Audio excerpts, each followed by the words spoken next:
शिक्षा के क्षेत्र में समानता, गुणवत्ता और नए नवाचारों को लाने के लिए हाल ही में केंद्र सरकार ने नई शिक्षा नीति 2020, जिसे राष्ट्रीय शिक्षा नीति या फिर नेशनल एजुकेशन पॉलिसी या एनईपी 2020 भी कहते हैं, लाने के प्रस्ताव को मंजूरी प्रदान की है।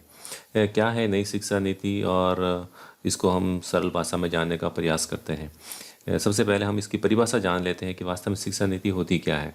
कि यह है कि शिक्षा की व्यवस्था या उसकी प्रणाली या उसके ढांचे में सुधार के लिए जो नियम बनाए जाते हैं या कानून बनाए जाते हैं या जो सिद्धांत होते हैं, उन सभी का समुच्चय क्या कहलाती हैं, शिक्षा नीति कहलाती है। ये शिक्षा नीति भारत में न केवल अब लेकिन पुराने समय से भी चली आ रही है। जैसे अपन गुरुकुल लें या नालंदा या तक्षशिला जैसे विश्वविद्यालय लें, उन सभी के अंदर इस शिक्षा के नए नियम और कानून बनाए जाते थे। अब वर्तमान जो शिक्षा नीति आई है उसके अंदर क्या क्या नए पॉइंट्स हैं, आइए हम इसकी भूमिका को जानने का प्रयास करते हैं। जो ये नई शिक्षा नीति है, ये आने से पहले 2 शिक्षा नीतियाँ और आ चुकी हैं। जो सबसे पहली शिक्षा नीति आज़ाद भारत के बाद में हम कह सकते हैं, जो सबसे पहली जो शिक्षा नीति आई थी वो 1968 के अंदर आई थी और उस समय प्रधानमंत्री थी हमारी स्वर्गीय श्रीमती इंदिरा गांधी जी। उसके बाद में जो द्वितीय शिक्षा नीति आई थी वो 1986 के अंदर आई थी और उस समय हमारे देश के प्रधानमंत्री थे श्री राजीव गांधी जी। और उसके बाद में सन 1992 के अंदर नरसिम्हा राव की सरकार थी। उन्होंने जो ये दूसरी शिक्षा नीति थी उसमें कुछ बदलाव किए थे, यानी कि पूर्णतया नई शिक्षा नीति को लेकर नहीं आए थे। इसी शिक्षा नीति के अंदर कुछ संशोधन किया था। 1986 से लेकर के 2020 तक ये 34 साल बाद में जो शिक्षा नीति है उसमें बदलाव हुए और नई शिक्षा नीति लेके आए हैं। तो अभी तक हमारे आज़ाद भारत के बाद में अब तक 3 शिक्षा नीतियाँ आ चुकी हैं। प्रथम शिक्षा नीति थी 1968 के अंदर, द्वितीय शिक्षा नीति 1986 के अंदर और तीसरी शिक्षा नीति है वो प्रधानमंत्री नरेंद्र मोदी जी के नेतृत्व में 2020 के अंदर, जिसे 29 जुलाई 2020 को क्या करती है, अनुमति प्रदान करती है। अब अपन जानते हैं कि जो ये शिक्षा नीति है उस के लिए जो कमेटी बनी थी उसकी जो अध्यक्ष थे वो कौन थे, वो थे डॉक्टर के कस्तूरीरंगन। ये जो थे ये पूर्व इसरो प्रमुख भी रह चुके हैं। अपना जो शिक्षा मंत्रालय था वह पहले मानव संसाधन जो विकास मंत्रालय है, जिसे MHRD, जिसे ministry of health resource development भी कहते हैं, इसके अंतर्गत आता था। अब इस मानव संसाधन मंत्रालय को हटा दिया गया है, इसकी जगह उसका नाम शिक्षा मंत्रालय रख दिया गया है। और शिक्षा मंत्रालय जो पहले MHRD के जो मंत्री थे वो थे रमेश पोखरियाल, और ये जो अब क्या हो गए हैं, अपने देश के नए शिक्षा मंत्री बन गए हैं। ये जो शिक्षा नीति है, इससे पहले चूंकि मैंने बताया कि 2 शिक्षा नीतियाँ और आ चुकी हैं, तो हम कह सकते हैं कि ये हमारी जो शिक्षा नीति है वो तीसरी शिक्षा नीति है। और इस शिक्षा नीति के 2022 या 23 तक लागू होने की संभावना है। तब तक हमारी जो ये पुरानी शिक्षा नीति है यही चलेगी। राष्ट्रीय शिक्षा नीति 2020 के अंदर क्या क्या बदलाव किए हैं, आइए हम उनको जानने का प्रयास करते हैं। जो पुरानी जो शिक्षा नीति थी उसके अंदर जो 10+2 का मॉडल था, यानी कि क्लास फर्स्ट के अंदर हम एडमिशन लेते थे और 1 से 10 तक हम पढ़ाई करने के बाद में क्लास 11th के अंदर अपन को सब्जेक्ट चुनना पड़ता था, जिसमें अपन साइंस, कॉमर्स या आर्ट्स लेते थे। और उसके बाद में कुल मिलाकर के ये अपने पास में 12 साल लग जाते थे। क्लास 10+2 के मॉडल के अंदर हमें 12वीं तक कक्षा को पार करने के लिए हमें कितने वर्ष लग जाते थे, 12 वर्ष लगते थे।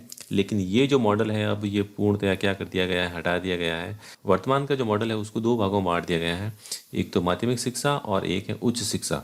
माध्यमिक शिक्षा के अंदर देखो क्या किया गया है कि माध्यमिक शिक्षा के लिए जो मॉडल बनाया गया है वो है 5+3+3+4 का मॉडल। सबसे पहले जो 5 वाला मॉडल है ये क्या है, इसको वापस 2 भागों में बांट दिया गया है।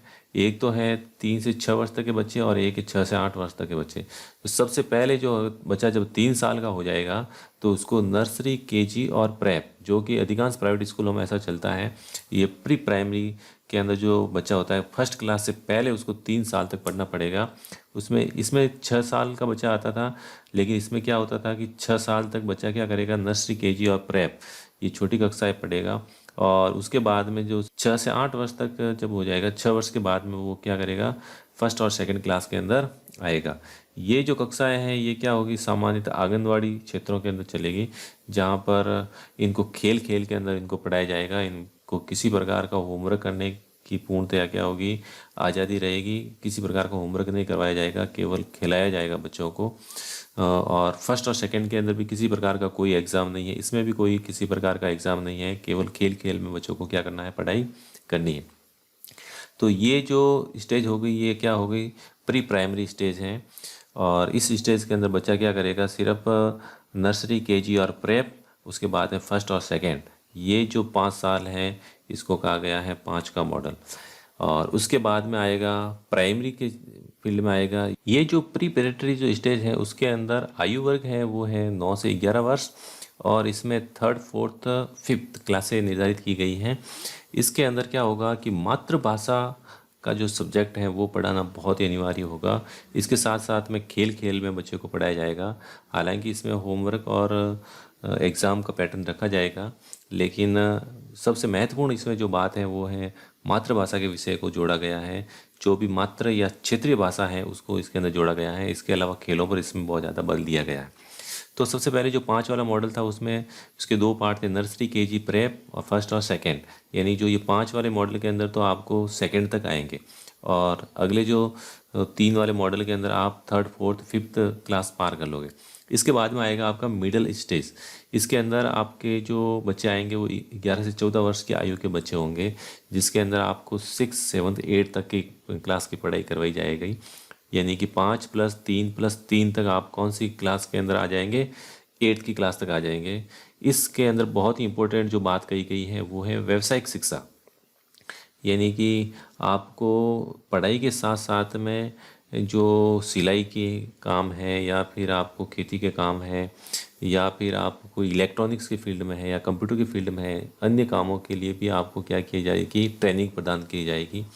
ये बहुत ही इम्पोर्टेंट किया गया है कि क्लास 6 से ही बच्चे को क्या किया जाएगा, जॉब के अंदर रुचि प्रदान कर दी जाएगी। कोई सीखने, इससे क्या होगा कि बच्चा क्या सीखना चाहता है उसकी रुचि उसको तुरंत पकड़ में आ जाएगी। इसके अलावा इन व्यावसायिक शिक्षा के साथ साथ में कंप्यूटर साइंस, मैथ्स और आर्ट्स, ये सब सब्जेक्ट भी साथ में रहेंगे।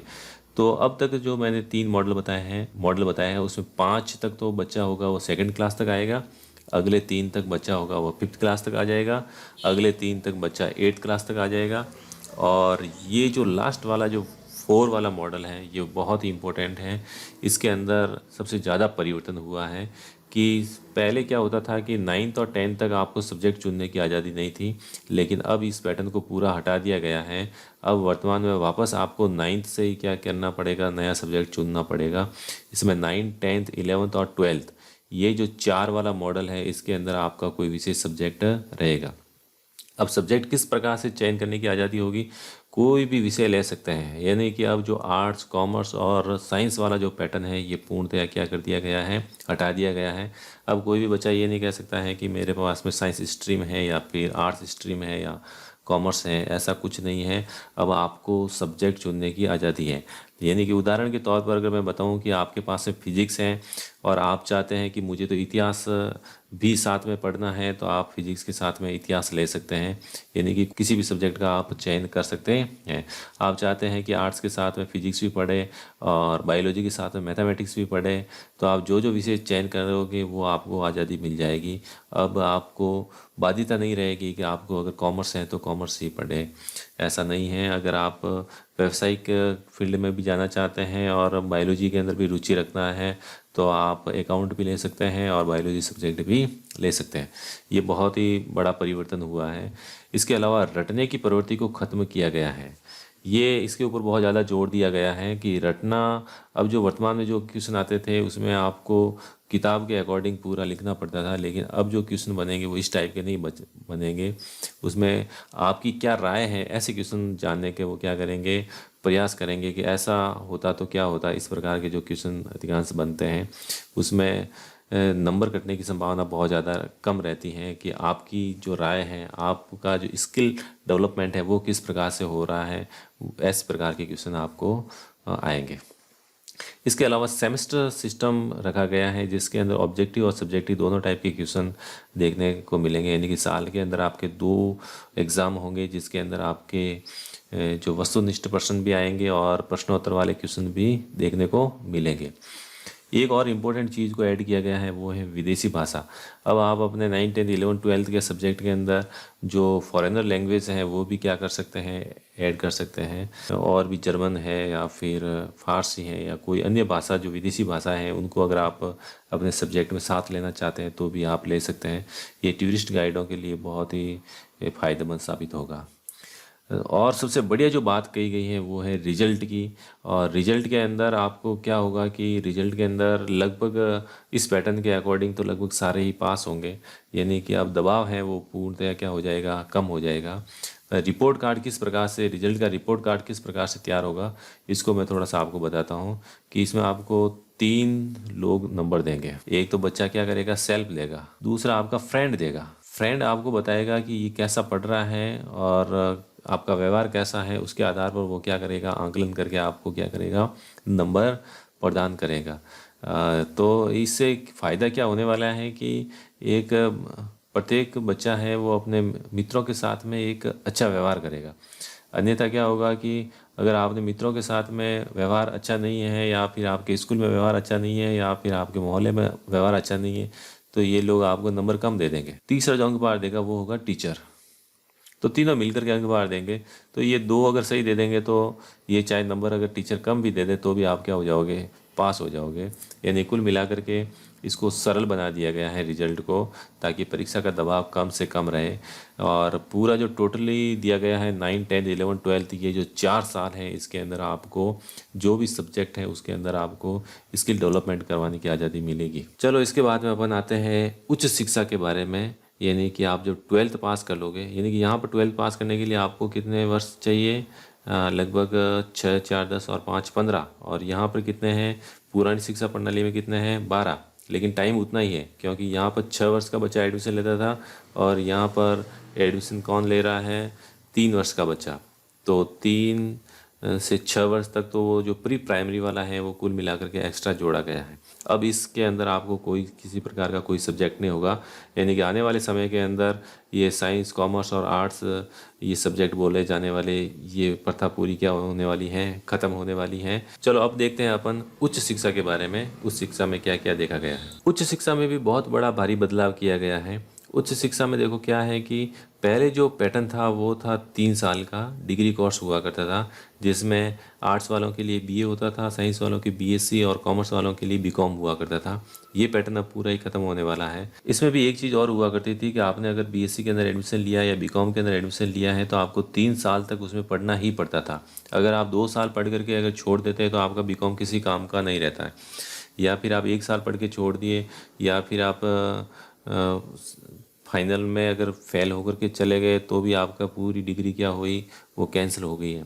लेकिन इस बार जो नई शिक्षा नीति आई है उसमें इस प्रकार का नहीं है। इसमें देखो क्या किया गया है कि इसमें आप अगर 12th के बाद में आप अगर फर्स्ट ईयर के अंदर आते हैं तो आपको एक सर्टिफिकेट अवेलेबल होगा, यानी कि आपने 1 साल पार किया है तो आपको एक सर्टिफिकेट मिलेगा। यदि आप 2 साल तक लगातार पढ़ते हैं तो आपको डिप्लोमा अवेलेबल हो जाएगा।